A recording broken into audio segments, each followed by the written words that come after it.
ஓம் வீரத்வஜாய வித்மகே விக்னஹஸ்தாய தீமகி தன்னோ பௌம பிரசோதயாத். சிவஸ்ரீ ஜோதிடம் வியூவர்ஸ் எல்லாருக்கும் வணக்கம். இந்த வீடியோல ஆகஸ்ட் மாத பலன்கள் பார்க்கலாம். இந்த மாத கிரக நிலைகள்னு பார்க்கும்போது மிதுனத்தில் செவ்வாய் பகவான், கடகத்தில் புதன் பகவான், குரு பகவான், சிம்மத்தில் சூரிய பகவான், கேது பகவான், கன்னியில் சுக்கிர பகவான், கும்பத்தில் ராகு பகவான், மீனத்தில் சனி பகவான். சூரிய பகவான் 17ஆம் தேதி கடக வீட்டிலிருந்து சிம்ம வீட்டுக்கு பயிற்சியாராரு. சோ ஆவணி மாதம் பிறக்குது. சூரிய பகவானுக்கு இது ஆட்சி வீடு. இந்த மாதத்தின் விசேஷ தினங்கள் என்னென்னு பார்த்தா, ஆகஸ்ட் மாதம் 3ஆம் தேதி ஆடி 18 ஆடி பெருக்கு தினம், அதாவது தொட்டதெல்லாம் துளங்கும் தினம். ஜென்ரலா ஆடி மாதம் எதுவுமே நல்ல விஷயங்கள் ஸ்டார்ட் பண்ண மாட்டோம்னு சொல்லி பெரியோர்கள் சொல்லியிருப்பாங்க. ஆனா இந்த ஆடி 18க்கு மட்டும் ஒரு விதிவிலக்கு. நம்ம என்ன பண்ணணும்னு நினைச்சாலும் இந்த ஆடி 18ல பண்ணலாம். திருமணம் தவிர புதுசா ஒரு ஆஃபீஸ் ஸ்டார்ட் பண்ணணுமா, தாராளமா பண்ணலாம். தங்க நகைகள் வாங்கணுமா, தாராளமா வாங்கலாம். நம்ம வீடு நிறைஞ்சிருக்கணும்னா மங்கள பொருட்களான மளிகை சாமான்கள்ல வாங்கக்கூடிய உப்பு, மஞ்சத்தூள், அரிசி, பருப்பு வகைகள், உணவு பொருட்களுக்கு வீட்டுல தடையில்லாத நிலை கிடைக்கும். வாய்ப்பு இருக்கிறவங்க தங்கம் வாங்கலாம், புத்தாடைகள் வாங்கலாம், புதுசா ஒரு ஆஃபீஸ் ஸ்டார்ட் பண்ணலாம், வண்டி வாகனங்கள் வாங்கலாம். நம்ம என்ன பண்ணாலும் அடுத்தடுத்து பெருக்கக்கூடிய பொருட்கள், சுப பொருட்கள் தாராளமா வாங்கலாம். சுமங்கலி பெண்கள் அவங்களுடைய மஞ்சள் சரடு, தாலி கயிறு மாற்றக்கூடிய சுப நாள் கூட. மிக முக்கிய தினமா விவசாயிகளுக்கு நன்றி சொல்றதும், மனிதர்கள் உயிர் வாழ தேவையான காவிரி தாய்க்கு நன்றி சொல்லும் தினமா தான் இந்த ஆடிப்பெருக்கு தினம் அமைஞ்சிருக்கு. நம்ம வீட்டுல பெண் தெய்வங்களை வணங்கக்கூடிய ஒரு மிக அற்புதமான நாள்னு சொல்லலாம். இந்த ஆடிப்பெருக்கு தினத்துல உலக மக்கள் எல்லாரும் எல்லா வளமும் பெற்று மகிழ்ச்சியா இருக்கணும்னு நம்மளும் சேர்ந்து பிரார்த்தனை செய்யலாம். ஆகஸ்ட் மாதம் 12ஆம் தேதி ஆடி அமாவாசை தினம். முக்கியமான அமாவாசைகள்ல ஆடி அமாவாசையும் ஒன்று. முன்னோர்களுக்கு தர்ப்பணம் செய்யக்கூடிய முக்கியமான தினம் ஆடி அமாவாசை. அதே ஆகஸ்ட் 12ஆம் தேதி சூரிய கிரகணமும் அமைஞ்சிருக்கு. ஆகஸ்ட் மாதம் 14ஆம் தேதி ஆடி பூரம். ஆண்டாள் பிறந்தது, அம்பிகை பிறந்தது, உலகையாளும் தாய்க்கு வளைகாப்பு செய்யக்கூடிய தினம் ஆடிப்பூரம். ரொம்ப நாள் திருமணம் தடைப்பட்டு இருக்கா, ரொம்ப நாள் குழந்தை பாக்கியம் தடைப்படுதா, இந்த தினத்துல அம்பாளை போய் தரிசிச்சுட்டு வந்தா பரிபூர்ண அருள் கிடைக்குங்கிறது ஐதீகம். ஆகஸ்ட் 15ஆம் தேதி சுதந்திர தினம். நாடு முழுக்க உள்ள அத்தனை இந்தியர்களுக்கும் சிவஸ்ரீ ஜோதிடம் சார்பாக சுதந்திர தின வாழ்த்துக்கள். ஆகஸ்ட் 16ஆம் தேதி நாக சதுர்த்தி. ஆகஸ்ட் 17ஆம் தேதி கருட பஞ்சமி, நாக பஞ்சமி. இந்த நாக பஞ்சமியில என்ன சிறப்பு இருக்கு அப்படின்னா, ராகு கேதுக்களுக்குள்ளேயே நம்மளுடைய ஜாதக கட்டங்கள்ல எல்லா கிரகங்களும் அடங்கி இருக்கும்.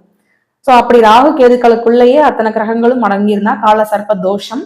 அத்தனை கிரகங்களும் வெளியில, ராகு கேது அச்சுக்கு வெளியில இருந்தா கால சர்ப்ப யோக ஜாதகம்னு சொல்லுவோம். சோ அப்படி இருக்கக்கூடிய ஜாதகர்கள் இந்த நாக பஞ்சமி அன்னைக்கு நாகங்கள் வழிபடுறது ரொம்ப சிறப்பு. 21ஆம் தேதி வரலட்சுமி விரதம். அத்தனை சுமங்கலி பெண்களும் தங்களுடைய கணவரின் ஆயுளுக்காக நடத்தக்கூடிய பூஜை தினம் வரலட்சுமி விரதம். 26ஆம் தேதி ஓணம் பண்டிகை. அதே 26ஆம் தேதி மிலாடி நபி பண்டிகை. 27ஆம் தேதி ஆவணி அவிட்ட தினமும் இந்த மாதத்திற்கான பௌர்ணமி தினமும் அமைஞ்சிருக்கு. இந்த மாதம் முழுக்க முழுக்க நமக்கு இறை அருள் சூழ்ந்திருக்கு. இந்த ஆடி மாதம் முழுக்க எல்லாருக்கும் எல்லாம் கிடைக்கணும்னு நம்மளும் சேர்ந்து பிரார்த்தனை செய்வோம். நீங்க இப்பதான் நம்ம சேனலை ஃபர்ஸ்ட் டைம் பார்க்கறதா இருந்தா நம்ம சேனலை சப்ஸ்கிரைப் பண்ணிக்கோங்க, வீடியோஸை லைக் பண்ணுங்க, உங்க ஃப்ரெண்ட்ஸ் அண்ட் ஃபேமிலி சர்க்கிளுக்கு இந்த வீடியோவை ஷேர் பண்ணுங்க. உங்களுக்கு யாருக்காவது தனிப்பட்ட முறையில உங்களுடைய ஹாரோஸ்கோப் செக் பண்ணிக்கணும்னா கீழே இருக்க என்னுடைய மொபைல் நம்பருக்கு கான்டாக்ட் பண்ணுங்க, வாட்ஸ்அப் பண்ணுங்க, பார்க்கலாம். மனதிற்கினிய ரிஷபராசிக்காரர்கள். ரிஷபராசிக்காரர்களுக்கு இந்த மாதம் எப்படி இருக்கும்? புதிய வாய்ப்புகள் உங்கள் இல்லம் தேடி வந்து கதவை தட்ட போகுது. உங்களுடைய ராசிநாதன் சுக்கிர பகவான் 5ஆம் இடமான பூர்வ புண்ணிய ஸ்தானத்துல போய் அமர்ந்திருக்காரு. சுக்கிர பகவான் நீச்சம்தான், ஆனா அவர் போய் அமர்ந்தது திரிகோண ஸ்தானத்துல. அப்ப நீங்க இந்த மாதம் முழுக்க அதிர்ஷ்டசாலியா இருக்க போறீங்க. உங்க கையில இருந்து ஒரு பொருள் வாங்கினா அது வளர போகுது. அப்ப ரிஷபராசிக்காரர்கள் இந்த மாதம் முழுக்க அதிர்ஷ்டத்தை தேடி போறீங்க, பதவியை தேடி போறீங்க, குழந்தைகளை தேடி போறீங்க, உங்களுடைய பூர்வீகத்தை தேடி போறீங்க, உங்களுடைய குலதெய்வத்தை தேடி போறீங்க. சின்ன குழந்தைகளா இருந்தா தாத்தா பாட்டி வீட்டுக்கு போறீங்க, தாய் மாமன் வீட்டுக்கு போறீங்க. சோ புதிய புதிய பதவிகளையும் பட்டங்களையும் தேடி செல்லக்கூடிய நேரம் ரிஷபராசிக்காரர்களுக்கு இந்த ஆகஸ்ட் மாதம். ராசிநாதனா இருந்து நீச்சமாக கூடாது, ஆனா 6ஆம் இடத்து அதிபதி நீச்சமாகலாம் இல்லையா? 6ஆம் இடம்னா என்னங்க? நோய், கடன், வம்பு, வழக்கு இதெல்லாம் சொல்லுவோம். அப்போ நிறைய பேருக்கு கடன் தீரப்போகுது, கடன் குறைய போகுது. அதுக்கான முதல் படியா இந்த மாதம் அமைய போகுது. ரொம்ப நாளா இருந்த வம்பு வழக்கு, கோர்ட்டு கேஸ்லாம் நிலுவையில இருந்தது, இந்த டைம்ல சால்வ் ஆக போகுது. உங்களுக்கு கண்ணுக்கு தெரியாத எதிரி இருந்தாங்கன்னா, ரிஷபராசிக்காரர்களுக்கு மேக்சிமம் எதிரியே இருக்க மாட்டாங்க. ஏன்னா எல்லார்கிட்டையுமே ரிஷபராசிக்காரர்கள் நம்பிக்கையாவும் மகிழ்ச்சியாவும் பழகக்கூடியவங்க. அவங்க இருக்கிற இடத்துல சிரிச்சுக்கிட்டே அவங்க சுத்தி இருக்கிறவங்கள கலகலப்பா வச்சுக்கக்கூடிய பர்சன்ஸ். அதனால மேக்சிமம் ரிஷபராசிக்காரர்களுக்கு எதிரிகள் இருக்க மாட்டாங்க. ஒருவேளை கண்ணுக்கு தெரியாத எதிரிகள் இருந்தா கூட இந்த மாதம் எதிரிகளும் நண்பர்களாக கூடிய காலகட்டம்னு சொல்லலாம். யோகம்னு பார்த்தா இந்த மாசம் ரிஷபராசிக்காரர்கள் நிறைய பேருக்கு திருமண யோகம் இருக்கு. ஏன்னா 7ஆம் அதிபதி 2ஆம் இடமான குடும்பஸ்தானத்துல வந்து அமர்ந்திருக்கிறது, புதிய வரவுன்னு சொல்ற இடத்துல அமர்ந்திருக்கிறதும் நிறைய ரிஷபராசிக்காரர்களுக்கு திருமண யோகத்தை ஏற்படுத்தி கொடுக்கக்கூடிய மாதமா தான் இந்த ஆகஸ்ட் மாதம் அமையுது. அதிகப்படியான ரிஷபராசிக்காரர்களுக்கு அவர்களுடைய தந்தை வழி உறவுல திருமணம் அமையறதுக்கும் வாய்ப்பு இருக்கு. 2க்கும் 5க்கும் அதிபதியான புதன் பகவான் 3ஆம் இடமான முயற்சி ஸ்தானத்துல போய் அமர்ந்திருக்காரு. அப்போ தனவரவுன்னு சொல்லக்கூடிய இடம் 3ஆம் இடத்துல. உங்களுடைய சுய முயற்சியால ஒரு தன வரவுக்கு ஏற்பாடு பண்ணக்கூடிய காலம். அடுத்து எப்ப நான் என்னோட கெரியரை டெவலப் பண்ணலாம்னு நினைக்கிறவங்களுக்கு இது ஒரு ஆப்டான காலம். இல்ல ரொம்ப நாளா ஹோம் மேக்கரா தான் இருக்கேன், ஹவுஸ் ஒய்ஃபா தான் இருக்கேன், ஒரு லாங் கேப் ஆயிடுச்சு, நான் எப்ப அடுத்த என்னோட கெரியரை பார்க்கலாம் அப்படின்னா இந்த டைம்ல ஒரு அப்ளிகேஷன் போட்டு வைங்க. இன்டர்வியூஸ் உங்களை தேடி வரும். அது மட்டும் இல்ல 5ஆம் இடம் குழந்தைக்கான கிரகம் 3ஆம் இடமான முயற்சி ஸ்தானத்துல. அப்போ குழந்தைக்காக ட்ரை பண்றவங்க இந்த டைம்ல தாராளமா பண்ணலாம். அதே 3ஆம் இடத்துல குரு பகவானும் உச்சமா இருக்காரு. குழந்தைக்கான காரக கிரகம் உச்சமா இருக்காங்க. அப்போ குழந்தைகள் அதிக அளவு பிறக்கக்கூடிய இனிவரும் காலம் ரிஷபராசிக்காரர்களுக்கு உண்டு. ஸோ அதிகப்படியான ரிஷபராசிக்காரர்கள் வீட்டுல புதிய குழந்தைகள் வாரிசு கிடைக்க போகுது, வம்சம் விருத்தியாக போகுது.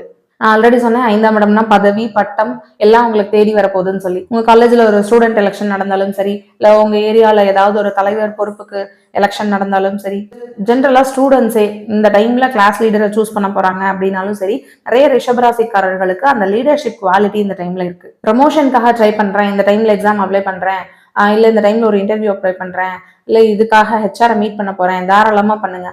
ப்ரமோஷனுக்கான அதிக அளவு வாய்ப்பு ரிஷபராசிக்காரர்களுக்கு இந்த மாதம் உண்டு. ஏதாவது ஒரு கம்பெனில 10 இயர்ஸா ஒர்க் பண்றேன், 15 இயர்ஸா ஒர்க் பண்றேன், எந்த ஒரு இம்ப்ரூவ்மெண்ட்டும் இல்ல, ஓகே ஜென்ரலா போயிட்டு இருக்கு, நல்ல சேலரி தான் கிடைச்சிட்டு இருக்கு, ஆனா பெருசா எந்த ஹைக்கும் இல்ல, அடுத்த கட்ட நகர்வு இல்ல, ரொம்ப நாளாவே ஒரு டீம் லீடரா இருக்கேன், அடுத்த பொசிஷன் எனக்கு கிடைக்கணும், இல்ல ரொம்ப நாளாவே ரிலேஷன்ஷிப் மேனேஜர்ஸ் அந்த லெவல்ல இருக்கேன், அதுக்கு மேல எனக்கு கிடைக்கணும்ன்றவங்க இந்த டைம்ல தாராளமா ட்ரை பண்ணுங்க. 4ஆம் இடத்த அதிபதி சூரிய பகவான் இந்த டைம்ல ஆட்சியா இருக்காரு. அப்ப நிறைய ரிஷபராசிக்காரர்களுடைய தாய் தந்தையருக்கு ப்ரொமோஷன் கிடைக்கும், அரசாங்க உத்தியோகம் கிடைக்கும். ரிஷபராசி குழந்தைகள் உங்க வீட்டுல இருந்தாங்கன்னா அவங்களுடைய யோகமே நிறைய ரிஷபராசிக்காரர்களுடைய தாய் தந்தைக்கு ஒரு சூப்பரான காலம்னு சொல்லலாம். என்னோட எய்மே ஒரு புது வீடு தான் அப்படின்னு சொல்லி, வீடு தான் எங்களுடைய கனவு அப்படிங்கிறவங்களுக்கு புது வீடு அமையக்கூடிய வாய்ப்பு. ஆவணி மாதம் நிறைய பேரு அவங்களுடைய புது வீட்டுக்கு குடி போறதுக்கான யோகம் கிடைக்கும். ஜென்ரலா ரிஷபராசிக்காரர்களுக்கு சனி பகவானும் 11ஆம் இடமான லாபஸ்தானத்துல ஒரு நல்ல பொசிஷன்ல அமர்ந்திருக்காரு. அதே மாதிரி ராகு பகவானும் 10ஆம் இடத்துல ஒரு பாவியாவது இருக்கணும்னு சொல்லுவாங்க. அப்போ ராகு பகவானும் அமர்ந்திருக்கிறது, பணம் தேடி வந்துட்டு இருக்கு, சனி பகவான் லாபத்தை அள்ளி கொடுத்துட்டு இருக்காரு. அன்றாட தேவைக்கான பணப்புழக்கம் கொஞ்சம் குறையறதுக்கான வாய்ப்பு இருக்கு. அதே மாதிரி செவ்வாய் பகவானும் சனி பகவானும் சேர்ந்து உங்களுடைய 5ஆம் இடத்தையும் 8ஆம் இடத்தையும் பார்த்துட்டு இருக்காங்க.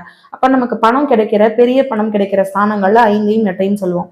அப்ப பெரிய பெரிய பணம் புழங்குற இடத்துல நீங்க கொஞ்சம் கேர்ஃபுல்லா இருக்கணும். ரிஷபராசிக்காரர்கள் இந்த மாதம் கவனமா இருக்க வேண்டிய விஷயம், முழுக்க முழுக்க பேச்சுல கவனமா இருக்கணும். ஏன்னா படை தளபதினு சொல்லக்கூடிய செவ்வாய் கிரகம், போர்க்கான கிரகம் வந்து நம்மளுடைய வாக்குஸ்தானத்துல அமர்ந்திருக்கிறதுனால யார்கிட்டையும் டக்கு டக்குன்னு பேசிடக்கூடாது. ஒரு சிலருக்கு பல் சம்பந்தப்பட்ட பிரச்சனைகள் ஏற்படுறதுக்கான வாய்ப்பு இருக்கு. அதே மாதிரி முகத்துல ஏதாவது சேஞ்சஸ் கிடைக்கிறதுக்கான வாய்ப்பு இருக்கு. இன்னும் சொல்ல போனா சனி பகவான் வக்ரமாயிட்டு உங்க ராசியை பார்த்துட்டு இருக்காரு.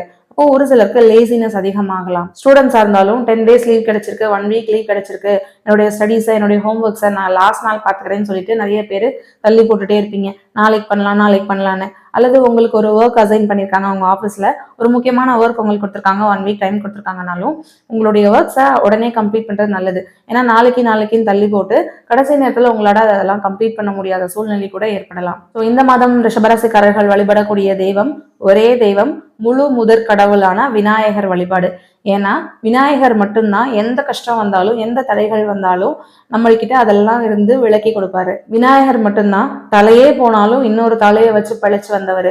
எத்தனை தடைகள் இருந்தாலும் அத்தனை தடைகளையும் தகர்த்தி தரக்கூடிய வல்லமை படைத்தவர். ரிஷபராசிக்காரர்களுக்கு ராசிநாத நீச்சமான இந்த நேரத்துல எந்த தடைகளும் இருக்கக்கூடாது, எப்போதும் போல உங்களுக்கு எல்லா சக்சஸும் உங்களை தேடி வரணும்னா முழுக்க முழுக்க விநாயகர் வழிபாடு செய்யுங்க. மீண்டும் அடுத்த வீடியோவில் உங்களை சந்திக்கும் வரை உங்களிடமிருந்து விடை பெறுவது உங்கள் ஜோதிடர் நிர்மலா இரோஜி. நன்றி, வணக்கம்.